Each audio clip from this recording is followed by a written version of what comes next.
Hi, ఈరోజు మన వీడియోలో సర్వికల్ క్యాన్సర్ అంటే గర్భాశయ ముఖద్వార క్యాన్సర్ గురించి తెలుసుకుందాం. గర్భాశయ ముఖద్వార క్యాన్సర్ అనేది నివారించగలిగే క్యాన్సర్, కానీ సరైన అవగాహన లేకపోవడం వల్ల ప్రతి సంవత్సరం వేల మంది మహిళలు తమ ప్రాణాలను కోల్పోతున్నారు. ఈ వీడియోలో సర్వికల్ క్యాన్సర్ అంటే గర్భాశయ ముఖద్వార క్యాన్సర్ ఎందుకు వస్తుంది, దాన్ని ఎలా నిర్ధారించవచ్చు, ఎలా చికిత్స చేయవచ్చు, ముఖ్యంగా ఎలా నివారించవచ్చు అనే విషయాల గురించి స్పష్టంగా మీకు అర్థమయ్యే విధంగా వివరిస్తాను. గర్భాశయ ముఖద్వార క్యాన్సర్ ముఖ్యంగా మహిళలను ప్రభావితం చేసేది, అంటే మహిళలకు మాత్రమే లేదా మహిళలకు వచ్చేటటువంటి క్యాన్సర్. సమయానికి గుర్తిస్తే మనం దీన్ని పూర్తిగా నివారించవచ్చు. గర్భాశయానికి క్రింద భాగంలో మరియు యోనికి పై భాగంలో ఉండే భాగాన్ని సర్విక్స్ అంటే గర్భాశయ ముఖద్వారం అంటారు. ఈ సర్విక్స్ లోని కణాలు నియంత్రణ లేకుండా పెరిగితే దాన్ని సర్వికల్ క్యాన్సర్ లేదా గర్భాశయ ముఖద్వార క్యాన్సర్ అంటారు. సో నియంత్రణ లేకుండా అంటే ఒక కంట్రోల్ అనేది లేకుండా, సాధారణంగా మన శరీరంలోని ప్రతి కణము కొన్ని నిర్దేశితమైన సమయం మాత్రమే విభజన చెందుతాయి. అంటే మనకు ఒక గాయం చెందినప్పుడు ఆ గాయాన్ని పూడ్చడానికి మాత్రమే కణ విభజన అనేది జరుగుతుంది. ఈ కణ విభజన ఆ గాయం పూర్తయిన తర్వాత ఆగిపోతుంది. అలా కాకుండా మన శరీరంలోని ఏదైనా కణజాలం ఒక నిర్దేశితమైన సార్లు కాకుండా అనియంత్రితంగా అంటే అన్కంట్రోలబుల్ గా కంట్రోల్ చేయలేని విధంగా విభజన అనేది జరిగితే ఆ విభజన జరిగిన ప్రాంతంలో ఒక కణితి లాంటి నిర్మాణం ఏర్పడుతుంది. సో దాన్నే మనం కణితి లేదా ట్యూమర్ క్యాన్సర్ అంటారు.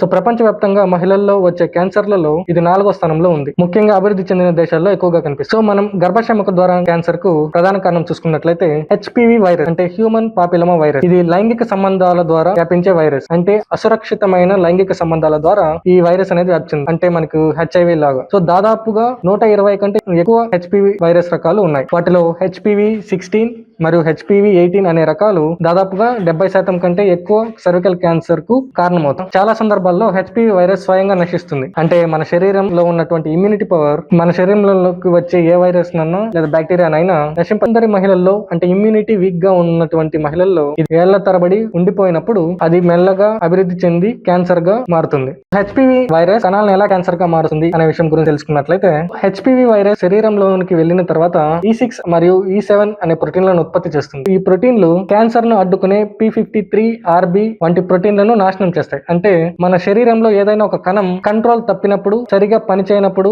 ఆ కణంలో ఉన్నటువంటి P53 RB వంటి జన్యువులు ఏం చేస్తాయంటే ఆ కణం తానంతట తనే చనిపోయే విధంగా చేస్తాయన్నమాట. అంటే ఒక కణం సరైన రీతిలో లేనప్పుడు లేదా ఏదైనా ఒక జబ్బుకు గురైనప్పుడు ఆ కణం తానంతట తానే చనిపోవడానికి P53 మరియు RB అనే ప్రోటీన్లు దోహదం చేస్తాయి. ఈ P53 RB అనే ప్రోటీన్లు నాశనం అయిపోవడం వల్ల ఒక కణం తానంతట తానే చనిపోలేదు. సో క్యాన్సర్ లో ఏమవుతుందంటే ఈ హెచ్పివి వైరస్ ప్రోటీన్లు ఈ P53 అండ్ RB అనే జన్యువులను నాశనం చేయడం వల్ల ఒక కణం తానంతట తానే చనిపో. నార్మల్ గా అయితే క్యాన్సర్ మనకు వచ్చినప్పుడు ఆ కణం సాధారణ కణంలో ఉండదు కాబట్టి ఈ P53 RB అనే ప్రోటీన్లు ఆ కణం తానే చనిపోయేలా ప్రేరేపిస్తాయి. కానీ హెచ్పివి వైరస్ ఆ ప్రోటీన్ నాశనం చేసేయడం కారణంగా ఈ క్యాన్సర్ కణాలు తానంతట తానే చనిపోకుండా నియంత్రణ లేకుండా విభజన చెందుతూ క్యాన్సర్ లా మారుతుందన్నమాట. సో దీంతో మొదటగా ప్రీ క్యాన్సర్ గాయాలు ఏర్పడతాయి. ఆ తర్వాత ఇది పూర్తి క్యాన్సర్ గా ఏర్పడుతుంది. సర్వికల్ క్యాన్సర్ లోని దశలు అంటే స్టేజెస్ గురించి తెలుసుకుందాం. సో మనకు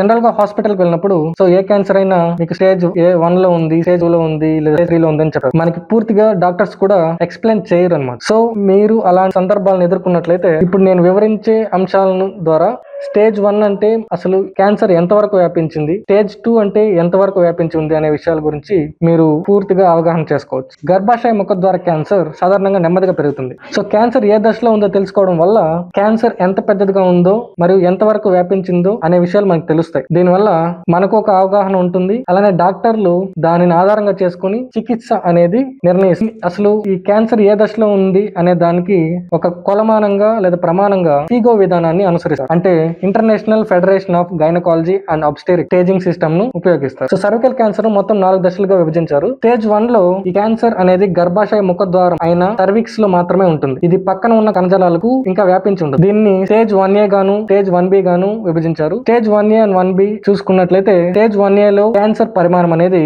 3 నుండి 5 మిల్లీమీటర్ల పరిమాణం వరకు మాత్రమే ఉంటుంది. అదే స్టేజ్ 1B లో 5 మిల్లీమీటర్ల కంటే ఎక్కువగా ఉంటుంది. But still stage 1A and 1B లో క్యాన్సర్ ఈ గర్భాశయ ముఖద్వార ప్రాంతానికి మాత్రమే పరిమితమై ఉంటుంది. స్టేజ్ 1B లో మైక్రోస్కోప్ లేకుండానే కొన్నిసార్లు గమనించవచ్చు. అలాగే స్టేజ్ 1A లో అయితే మైక్రోస్కోప్ లేదా కోల్పోస్కోప్ అనే ఒక పరికరాన్ని ఉపయోగించి మనం దీన్ని చూడవచ్చు. సో బ్రీఫ్ గా అయితే మనకు స్టేజ్ 1A లో ఉన్నప్పుడు దీన్ని బయోప్సీ లేదా శస్త్రచికిత్స చేస్తారు. అలానే అవసరం అయితే కీమోథెరపీ, రేడియేషన్ థెరపీని ఉపయోగించి చికిత్స చేస్తారు. దీన్ని కీమో రేడియోథెరపీ అంటారు. స్టేజ్ 2 చూసుకున్నట్లయితే స్టేజ్ 2 లో క్యాన్సర్ అనేది సర్విక్స్ బయటకు వ్యాప్తి చెంది ఉంటుంది. అంటే సర్విక్స్ బయట ఉన్న చుట్టుపక్కల ఉన్నటువంటి కణజాలాలకు వ్యాపించడం ప్రారంభించి ఉంటుంది. కానీ ఇదంతా పెల్విక్ గోడలకు వ్యాపించి ఉండదు. అలానే యోని కింది భాగానికి వ్యాపించి ఉండదు. యోని పై భాగానికి మాత్రమే ఉంటుంది. సర్విక్స్ చుట్టూ ఉన్న కణజాలాలకు వ్యాపించి ఉంటుంది. సో దీనికి చికిత్స చూసుకున్నట్లయితే కీమోథెరపీ మరియు రేడియేషన్ థెరపీని ఇస్తారు. దీని తర్వాత బ్రాకీ థెరపీని ఇవ్వడం అనేది జరుగుతుంది. అవసరమైతే ఒకవేళ ఈ క్యాన్సర్ అనేది లింఫ్ నోడ్స్ కు వ్యాపించి ఉన్నట్లయితే శస్త్రచికిత్స ద్వారా అవసరమైతే స్టేజ్ 2 లో సర్విక్స్ మరియు గర్భాశయం చుట్టూ ఉన్న లింఫ్ నోడ్స్ ను తొలగించేందుకు మాత్రమే శస్త్రచికిత్స చేయవచ్చు. దీనికి కారణం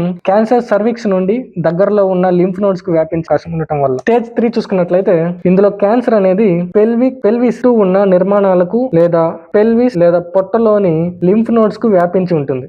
సో క్యాన్సర్ వ్యాప్తి జరిగే ప్రాంతాలు చూసుకున్నట్లయితే యోని దిగువ 3వ భాగం, అలాగే పెల్విక్ గోడలు, నడుము ఎముకల మధ్య ఉండే కండరాలు, లిగమెంట్లు. సో మూత్రపిండాల నుంచి మూత్రాన్ని తీసుకెళ్లే నాళాలకి దీనివల్ల కిడ్నీ సమస్యలు కూడా రావచ్చు. అలానే పెల్విక్ లింఫ్ నోడ్స్ కి పొట్టలని పొరకు వ్యాపించి ఉండొచ్చు. సో దీనికి చికిత్స చూసుకున్నట్లయితే కీమో రేడియేషన్ కి ముందు కీమోథెరపీ, దీన్నే నియో అడ్జువెంట్ కీమోథెరపీ అంటారు. సో కీమో రేడియేషన్ స్టార్ట్ చేసే ముందు స్టార్టింగ్ లో ఒక్కసారి కానీ లేదా 2 సార్లు కానీ సో డాక్టర్లు నిర్ణయించిన విధంగా కీమోథెరపీని ఇవ్వడం జరుగుతుంది. దీన్నే నియో అడ్జువెంట్ కీమోథెరపీ అంటారు. అలానే కీమోథెరపీ మరియు రేడియేషన్ థెరపీ మరియు బ్రాకేషన్ థెరపీ కలిపి ఇవ్వచ్చు. లింఫ్ నోడ్స్ పై అదనపు రేడియేషన్ ను కలిగింపవచ్చు. లింఫ్ నోడ్స్ ను తొలగించేందుకు శస్త్రచికిత్సను కూడా చేయవచ్చు. అలాగే కంబైన్డ్ రేడియేషన్ అండ్ కీమోథెరపీ, ఇందులో రేడియేషన్ సమయంలో ప్రతి వారం ఒకసారి కీమోథెరపీ ఇవ్వడం జరుగుతుంది. ప్రతిరోజు బాహ్య రేడియేషన్ సుమారు 5 వారాలు అంటే 5 వీక్స్ రేడియేషన్ థెరపీ ఉంటుంది. అంతర్గత రేడియేషన్ అంటే బ్రాకెట్ థెరపీ చివరిలో ఇస్తారు. సో కొన్నిసార్లు ముందుగా కీమోథెరపీని ఇవ్వడం జరుగుతుంది. దీన్నే న్యూ అడ్జువెంట్ కీమోథెరపీ అంటారు. 4 చూసుకున్నట్లయితే ఇందులో మూత్రనాళం, మూత్ర ద్వారం, ఊపిరితిత్తులు వంటి ఇతర అవయవాలకు క్యాన్సర్ అనేది వ్యాపించి ఉంటుంది. సో పెల్విస్ బయట ప్రాంతాలు, మూత్రాశయం లోపలి పొర, మలద్వారం లోపలి పొర, ఊపిరితిత్తులు వంటి దూర అవయవాలకు వ్యాపించి ఉంటుంది. సో ఇందులో చికిత్స చూసుకున్నట్లయితే సో కీమో రేడియేషన్ కు ముందు కీమోథెరపీ ఇస్తారు, లేదా కీమోథెరపీ మరియు రేడియేషన్ థెరపీ మరియు బ్రాకెట్ థెరపీని ఎంచుకోవచ్చు, లేదా లింఫ్ నోడ్స్ ను తొలగించే శస్త్రచికిత్సను కూడా చేయవచ్చు, లేదా టార్గెటెడ్ డ్రగ్ థెరపీ మరియు ఇమ్యూనోథెరపీని కూడా ఎంచుకోవచ్చు. సో కొంతమంది కేవలం లక్షణాలను నియంత్రించడానికి మాత్రమే చికిత్స ఎంచుకోవచ్చు. Thank you. Signing off, Spidey.